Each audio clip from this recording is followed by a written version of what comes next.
Democracy is a very bad form of government, but I ask you to never forget it. All the others are far worse, said Winston Churchill. For over a century, Americans have believed that democracy is something so good that it has not been questioned. They put it in the same category as motherhood, the Bible, Thanksgiving, and apple pie. President Wilson said that the purpose of World War I was to make the world safe for democracy. President Roosevelt said that in World War II, America should be the arsenal of democracy. We believe that all our wars have been fought to promote democracy, and the reason other governments are bad is because they don't embrace it. Americans have always supported democracy because we believe that our rights, freedoms, and high standard of living is a result of it. It may come as a surprise to most people that the founders of the United States detested democracy and wrote the American Constitution as a republic instead. Still, it seems as if everyone has been fighting for democracy for centuries. But where did it actually begin? And what were the rights and responsibilities of citizens in its original form? The cradle of democracy was ancient Athens. Before that time, all governments were dictatorships ruled by kings. Rarely did they listen to the people, though smart royalty would sometimes pay attention to advice from aristocrats in order to remain in power. In Greece, government evolved into an oligarchy, or rule by a few, instead of rule by royalty. Before Athens, all governments were some form of dictatorship based on clans, tribes, then nations ruled by kings. Usually, a king was a strong man who gained power by destroying his enemies. Sometimes people would actually choose a king by acclamation, such as in Israel, but the king always ruled as a dictator. This could be good for the society if the king ruled wisely and promoted prosperity in his country.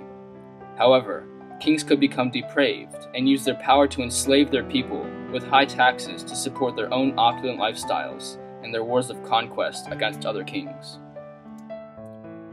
In 507 BC, Cleisthenes, who was himself an Athenian aristocrat, was concerned about power struggles among the oligarchy and wanted to make Athens strong and prosperous. He came up with the idea of democracy as a system of political power. In Greek, demos means people, and kratos means power. This was a very radical idea. For the first time, the people would rule themselves. The people of Athens thought of themselves as wise and intellectual. The new idea of democracy had several advantages. No longer were people slaves of a king. They were now powerful and felt ownership of their government. This promoted a feeling of patriotism and proved useful when Athens repelled an attack by Sparta. The citizens were proud of their people power.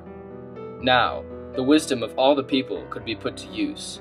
Education was promoted, and prosperity increased. But even Cleisthenes knew democracy had its flaws and weaknesses.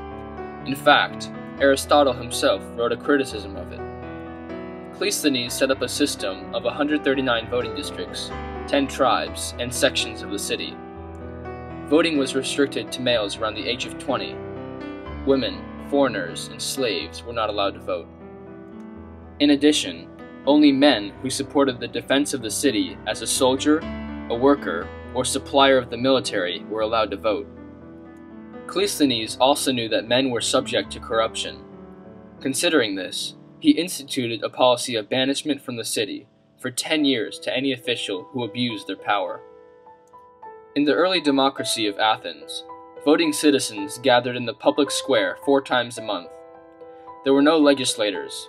They voted directly on the issues and elected leaders of the city, including judges. Each voting citizen had the right to belong to the assembly and the right to speak on the issues. Besides the right to vote, they could also own land, slaves, have heirs, and pass down their wealth. In addition to the responsibility to support the defense of the city, a voter was required to obtain an education. If you didn't know much and couldn't read and write, you weren't allowed to vote. This requirement was another driving force to promote knowledge and resulted in economic prosperity. After the adoption of democracy, Athens became a great and powerful nation, perhaps the most famous of the ancient world. It took an educated and patriotic people to construct a huge and beautiful Parthenon, a building which survives to this day. We study Greek philosophy and mathematics.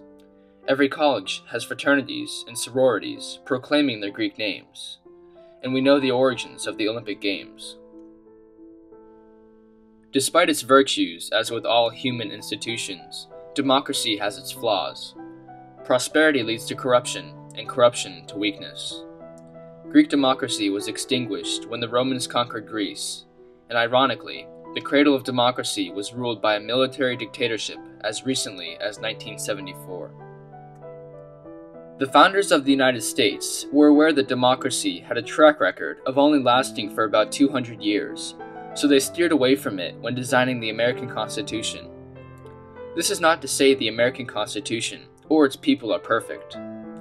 Since it was adopted, the people have made the US Constitution and the laws more democratic than the way it began, despite the warnings against democracy by the founders. For example, senators were originally chosen by the state legislators, but are now chosen directly by the voters.